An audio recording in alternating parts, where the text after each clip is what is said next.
ปียงเหือพี่น้องเนี่ยเบอร์พัดมันมุนเลย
ทิมทาน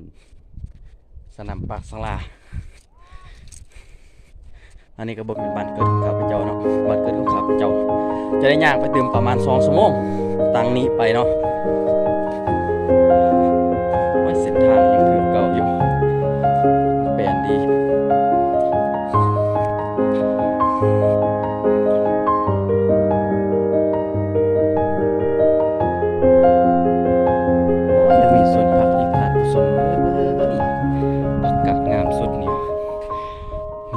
สุดเลย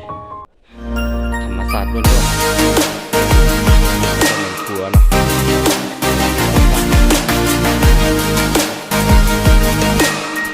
เนี่ยเก็บไข่แล้ว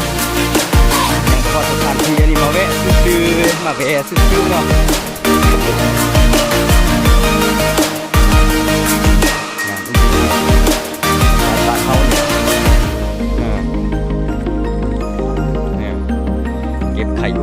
ไข่น้ำบ้านได้งามไหมพี่น้องงามสุดเนี่ยเขียว ยาวๆประมาณ มาณ3 เมตร ว่าสันได้เนาะยับเนี่ยอาหารบ้านเฮาเด้อพี่น้องเนี่ยนี่ลาบทอดเนาะนี่ปิงปลาเนี่ยค่ะแกงปลาแก้วติดขับสุดมาเด้อพี่น้องเด้อทยากอ่ะ